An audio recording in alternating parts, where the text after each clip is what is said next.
Start. Hello students, एक नए video के साथ और इस ऑनलाइन प्लेटफॉर्म पर मैं आपके सामने हूँ। मैंने इस बार टॉपिक में लिया हुआ है मैट्राइसेज के लिए। मैट्राइसेज में वो थियोरेटिकल पोर्शन बहुत होता है, उसमें से जो भी इम्पोर्टेंट रहेंगे उसको मैं किसी नेक्स्ट वीडियो में लूँगा।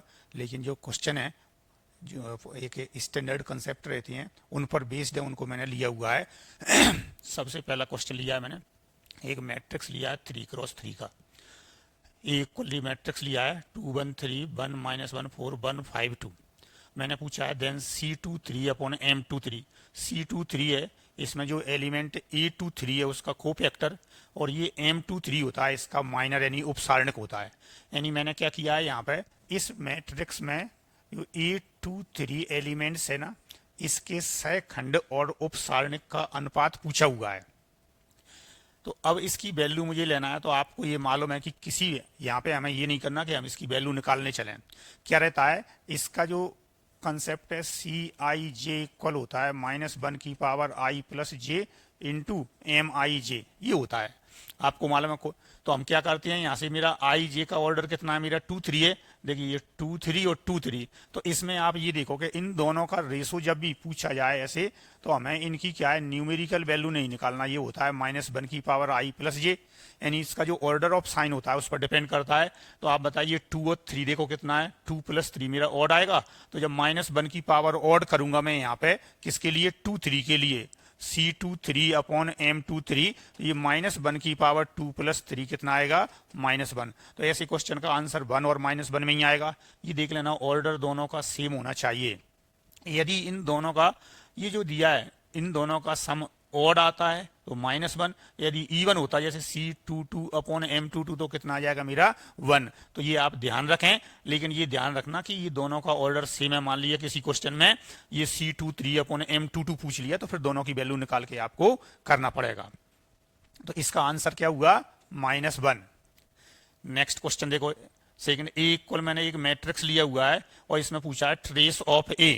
तो इसमें मैं आपको बता दूं, ट्रेस ऑफ ए क्या होता है, किसी भी आव्यूह में उसके मुख्य विकर्ण के अवयवों का योग है, उसे हम क्या बोलते हैं, ट्रेस ऑफ ए, यानी अनुरेख बोला जाता है हिंदी में। इसे क्या बोलते हैं, अनुरेख।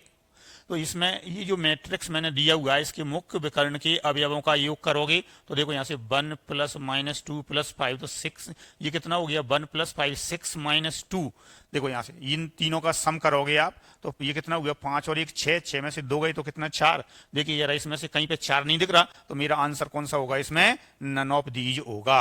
यानी सही आंसर क्या है इसका, 4। अनुरेख का मतलब क्या बताया, मुख्य विकर्ण के अवयवों का योग उसका अनुरेख या ट्रेस कहलाता है। नेक्स्ट,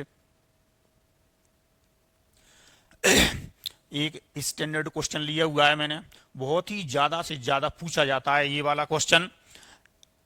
इसके ठीक नेक्स्ट जो क्वेश्चन होगा मैंने 3x3 में लिया हुआ है। तो इसका कंसेप्ट मैं आपको बता देता हूं।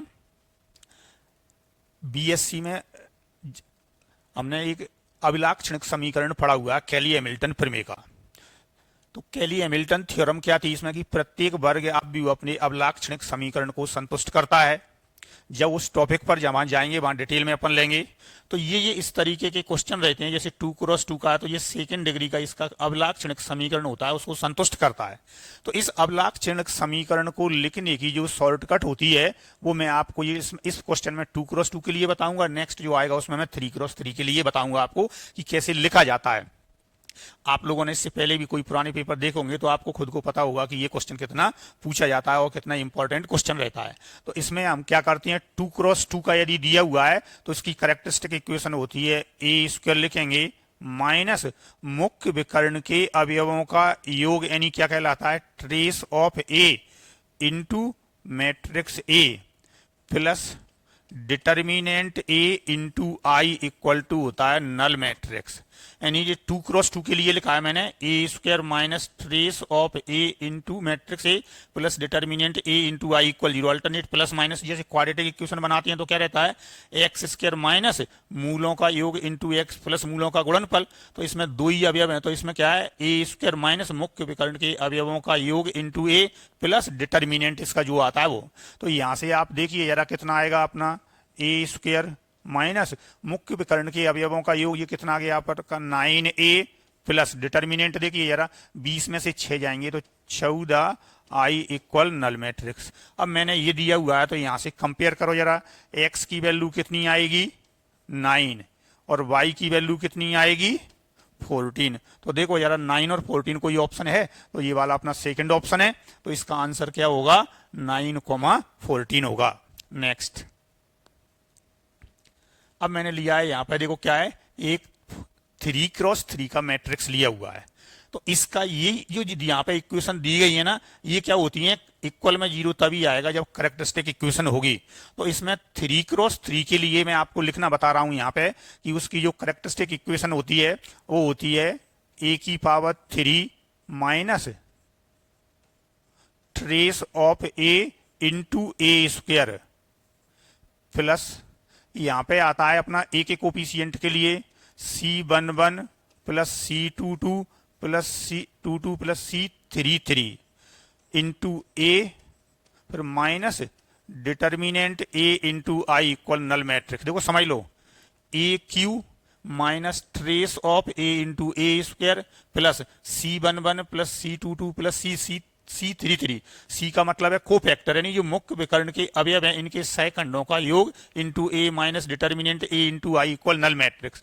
तो यहां से हम देखेंगे मेरा एक AQ आएगा माइनस मुख्य विकर्ण के अवयवों का योग करोगे तो 3 आएगा 3a स्क्वायर प्लस, अब मुझे कोफैक्टर निकालना है। पहले देखो जरा इसका कोफैक्टर लेंगे हम पहले वाले एलिमेंट का, तो आपको मालूम है हम फर्स्ट रो और फर्स्ट कॉलम को छिपाएंगे, कितना आ जाएगा, कोफैक्टर की बात कर रहा हूं मैं, मुख्य विकर्ण के अवयव देखो A11 A22 A33, तो उनका ऑर्डर ऑफ साइन तो प्लस ही आएगा क्योंकि -1 की पावर 1 + 1 -1 की पावर 2 + 2 और -1 की पावर 3 + 3। इसका मतलब है कि जो मुख्य विकर्ण के अवयव है उनका क्या मिलेगा हमें, सहखंड का और उपसारणिक का मान बराबर। तो पहले हम इसका लेंगे, फर्स्ट रो और फर्स्ट कॉलम को छिपाया तो 1 - 4 कितना आ गया -3।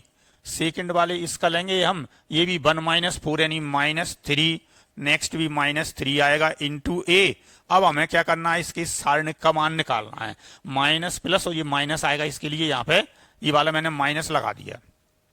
अब इस डिटर्मिनेंट की वैल्यू आप जितनी ज्यादा से ज्यादा आप प्रैक्टिस कर सकते हैं वो आपको करना है। तो देखो मैं यहाँ से फर्स्ट रो से इसके डिटर्मिनेंट की वैल्यू निकालूं तो कितना आएगा 1 इंटू ये अभी निकाला था -3, फिर सेकंड वाला कितना है 2 इंटू ये वाला ले रहा हूं मैं ऑर्डर को चेंज कर देता हूं 4 - 2, ये 4 - 2 आ जाएगा 2, फिर अगला कितना आ जाएगा, यहाँ से ये आ गया मेरा, ऑर्डर चेंज कर दिया था 4 - 2, इसमें भी आएगा मेरा 2 इंटू यहाँ से देखो 4 - 2 आ जाएगा 2, तो ये आ गया -3 और ये 4 और 4 कितना हुआ 8, तो देखो ये आ गया 5। तो यहाँ पे कितना आ जाएगा मेरा 5i इक्वल नल मैट्रिक्स। देखिए पहले AQ आता है माइनस ट्रेस ऑफ a यानी मुख्य विकर्ण के अवयवों का योग इंटू ए स्क्वायर प्लस यहाँ पे आता है मुख्य विकर्ण के जो अवयव होते हैं उन्हीं के सहखंडों का योग। देखो जरा क्या यहाँ समझ लो, यहाँ पे क्या आता है मुख्य विकर्ण के अवयवों का योग, और यहाँ क्या लिखा हुआ है जो मुख्य विकर्ण के अवयव हैं उनके सहखंडों का योग इंटू ए, फिर माइनस ये determinant into I equal to 0। तो यहाँ से इसमें से देखो कोई मिल रहा है AQ माइनस 3a स्क्वायर, ये कितना होगा देखिए जरा माइनस का 9, तो AQ minus 3a square minus 9a minus 5, तो मेरा कौन सा हुआ यहाँ से, ये थर्ड ऑप्शन है, ये मेरा सही होगा ये वाला। समझ में आ गया होगा आपको अच्छी तरह से ये। Next, for a matrix A of order 2x2, मैंने लिया है यहाँ पे एक 2x2 कोटि का जो मैट्रिक्स है उसका A इनवर्स दिया है 3a - 2i। तब इसका trace A comma determinant A की वैल्यू निकालनी है। अब आप समझ लें जरा इसको, इसी में ये जो करेक्टरिस्टिक इक्वेशन है अवलाक्षणिक समीकरण, उसकी सहायता से हम A इनवर्स कैसे निकालते हैं। कोई भी, जैसे मैंने यहाँ पे 2x2 का कोई मैट्रिक्स ले लिया, यहाँ पे 1 2 5 6 ऐसे, तो क्या बनेगा A स्क्वायर माइनस 7a, और ये कितना है मेरा 6 में से 10 जाएंगे तो ये कितना आएगा 6 ऋण 10 ऋण के 3 और i इक्वल 0। अब इस करेक्टरिस्टिक इक्वेशन से A इनवर्स निकालने के लिए हम क्या करते हैं आपको मालूम है, A इनवर्स का गुणा करते हैं। तो A की पावर 2 इंटू A की power -1 7a into A inverse minus 3i into A inverse, और 0 में मल्टीप्लाई किया, 0 मैट्रिक्स में 0 आएगा। तो यहां से देखो ये मेरा क्या बन जाएगा, i बन गया, ये मेरा इनवर्स वाला तो 3i इंटू ए इनवर्स आ गया, ए इनवर्स इसको इस साइड ले गया तो क्या बचा मेरे पास, ए माइनस 7i ये रहता है। तो मैंने इस टाइप से आपको दिया हुआ है यहाँ पर। तो हम क्या करेंगे, यहाँ से मुझे ट्रेस ए और डिटर्मिनेंट ए निकालना है, तो मैं क्या कर दूं, यहाँ पे जो मेरे को इक्वेशन दी है इसमें ए का मल्टीप्लाई कर रहा हूँ। किसका कर रहा हूं, ए का। इस देखो, इससे ये लाने के लिए ए इनवर्स का मल्टीप्लाई, इससे ये लाने के लिए हम किसका मल्टीप्लाई कर दिए, ए का। तो इसमें ए का मल्टीप्लाई करूंगा, देखो A into A inverse equal 3a square हो जाएगा माइनस 2ai हो जाएगा। तो यहां से ये तो आ गया i equal 3a square minus 2a। इसको मैं कंप्लीट इक्वेशन बना रहा हूं, 3a square minus 2a minus I equal null matrix A square का कोफिशिएंट 1 करोगे तो A square minus 2/3a minus 1/3i equal null matrix. अब करेक्टरिस्टिक इक्वेशन ये बन गई। तो ये क्या होता है मेरा, आपको मालूम है, मैं पहले बता चुका हूं, ये जो कोफिशिएंट होता है इसको बोलते हैं ट्रेस ऑफ ए।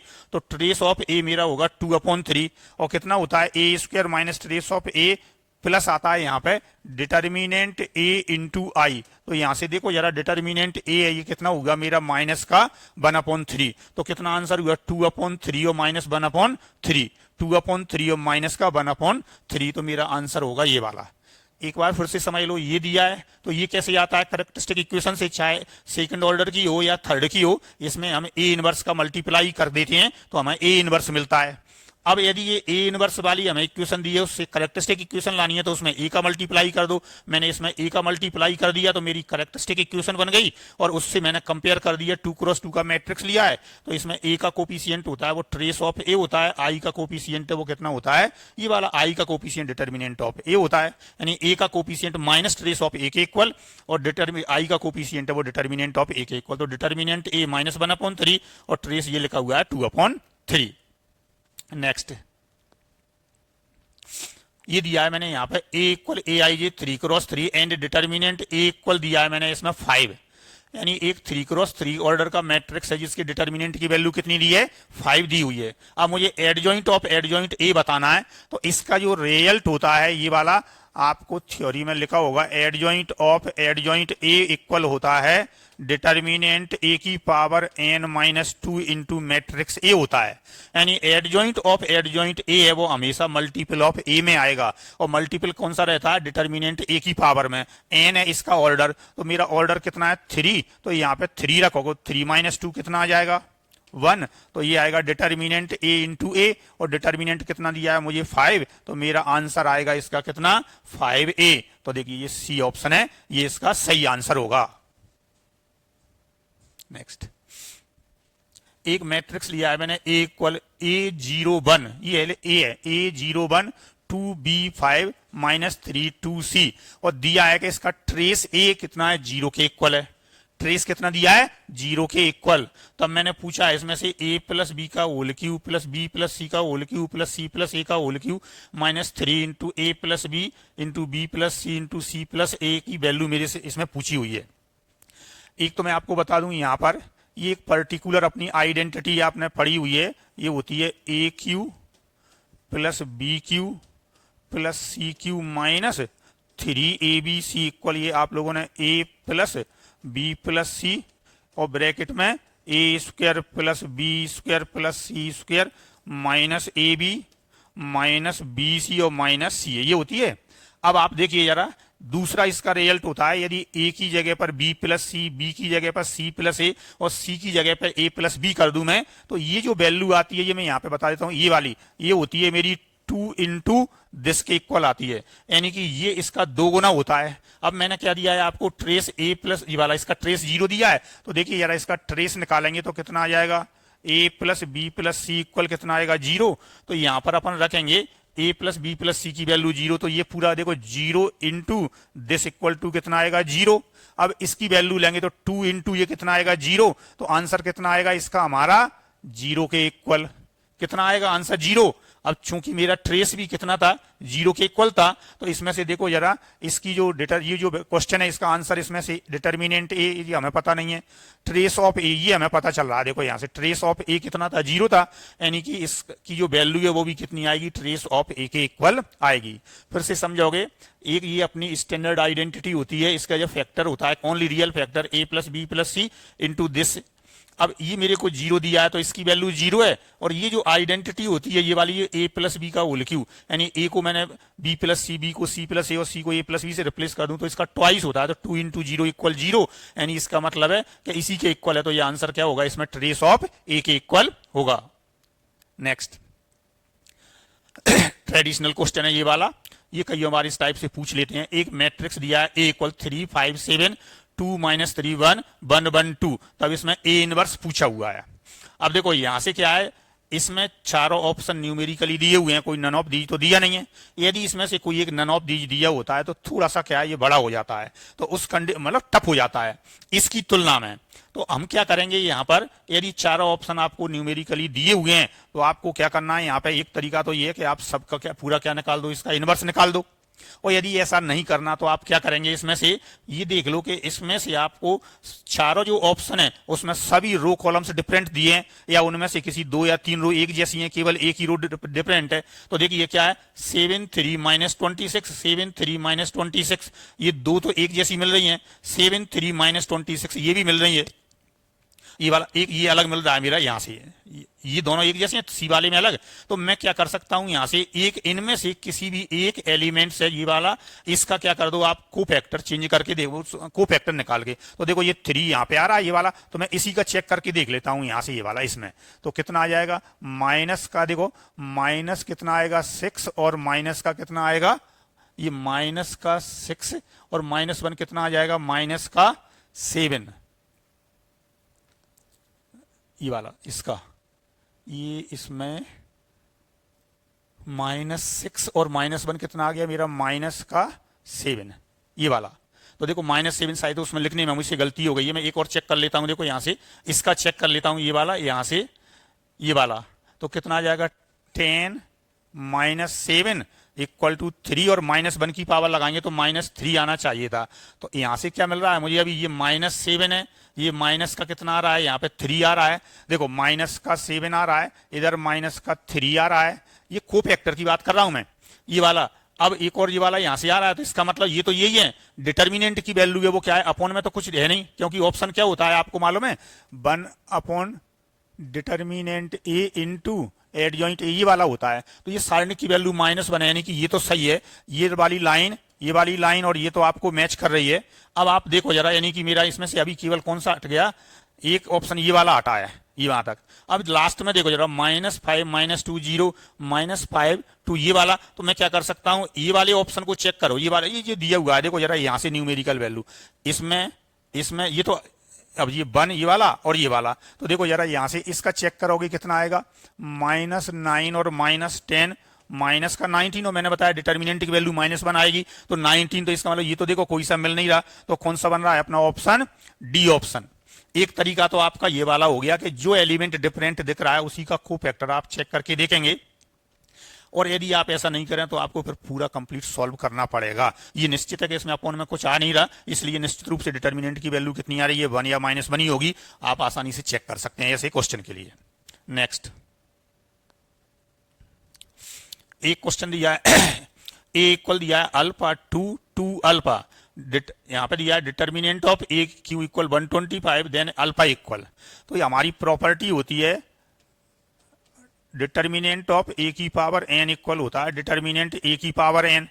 तो यहां से ये मुझे कितना दिया हुआ है 125, और ये मेरा डिटर्मिनेंट ए की पावर है, ये एन की वैल्यू कितनी दी है, यहाँ पे मुझे 3 दी हुई है ये वाला। तो डिटर्मिनेंट ए इक्वल कितना आएगा, यहां से मेरा 5 आएगा, क्योंकि ये 5 का क्यू है। अब ये डिटर्मिनेंट में यहां से निकालूंगा तो कितना आ जाएगा, alpha square -4 equal 5, alpha square equal आ जाएगा 9, इसलिए अल्फा इक्वल प्लस माइनस कितना आ जाएगा 3, कितना आएगा +-3। तो सही आंसर मेरा कितना हुआ, ये वाला। अब मान लिया इसमें क्वेश्चन आपसे पूछ लिया मोड अल्फा इक्वल, तो उसमें गलती नहीं करना, क्योंकि इसके दोनों का मोड लेंगे तो आंसर ओनली क्या आएगा 3, मान लो यहाँ पे फिर उसमें ऑप्शन तो मैं यही दिए जाते हैं +-3 +-2 +-5 और 3 दे दिया।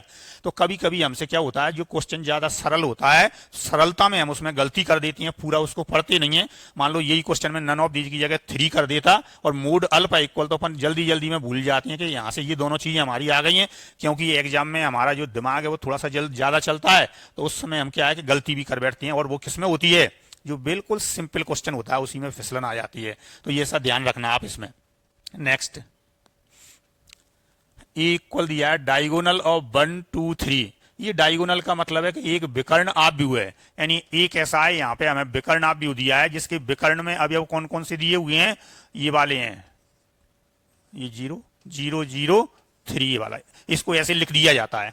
अब ये डायगोनल जो मैट्रिक्स है इसकी बहुत सारी प्रॉपर्टी होती हैं। यदि ए डायगोनल मैट्रिक्स है तो ए की कोई भी पावर आप निकालोगे, यहाँ पे मैं आपको बता देता हूं कि जैसे ए इक्वल है अपना कोई डायगोनल मैट्रिक्स, यहाँ 3x3 का ले लिया, चाहे जितनी ऑर्डर का आप ले सकते हैं उसके लिए प्रॉपर्टी। इसकी सभी प्रॉपर्टी मैं आपको बता देता हूँ। ए की पावर n करते हैं तो ये आ जाता है a की पावर n, b की पावर n, c की पावर n हो जाएगा, यानी डायगोनल में ही पावर आ जाती है। यदि आपको इसका a इनवर्स निकालना हो तो इसका इनवर्स में भी a की पावर -1, b की पावर -1, c की पावर -1, और इसको जब तुम सॉल्व करोगे तो ये डायगोनल में आ जाएगा अपना a की जगह bc, b की जगह आ जाएगा ca और c की जगह आ जाएगा ab आ जाता है। ऐसे ही वाला ये और ये दोनों एक ही चीज है। तो इस तरीके से इसकी प्रॉपर्टी होती है। तो मैंने ये पूछा है यहाँ से, ये a इक्वल डायगोनल दिया है 1 2 3, तो ट्रेस ऑफ ए क्यू, तो ए क्यू निकालेंगे हम, तो उसके डायगोनल में कितने आएंगे, 1 का क्यू, 2 का क्यू और 3 का क्यू। तो कितना हो गया, ये 27 तो मेरा ये हो गया, 8 ये हो गया और एक ये आ गया, तो 35 और 36 ये मेरे किसके आएंगे, इसके मुख्य विकर्ण के अवयवों का योग आएगा। देखो जरा 1 का क्यू, 2 का क्यू, 3 का क्यू, अब ट्रेस निकालेंगे तो मुख्य विकर्ण के अवयवों का क्या करना है, हमें सम करना है। तो इसका सम किया तो कितना आ गया यहाँ पे 36, तो आंसर क्या होगा 36 आएगा। हाँ तो स्टूडेंट देखो मैंने 10 क्वेश्चन लेकर के आपको इसमें जो इंपॉर्टेंट क्वेश्चन थे, जो आपको इसी तरह से एमपी टेट वर्ग 1 और पीजीटी स्टैंडर्ड को लेके चल रहे हैं अपन, अदर कंपटीशन में भी जो टॉपिक्स हैं वो भी इसका यूज कर सकते हैं। तो इससे मैंने जो इसके इंपॉर्टेंट कंसेप्ट थे उनको लेकर के आपको समझाने का प्रयास किया है, आपको समझ में आया होगा। और इसकी थ्योरेटिकल है उसको अपन किसी नेक्स्ट वीडियो में लेंगे। आपको यदि ये पसंद आया है तो आप इसे लाइक करें, शेयर करें, सब्सक्राइब करें, जिससे ज़्यादा से ज़्यादा छात्रों के लिए इसका फायदा मिले। धन्यवाद।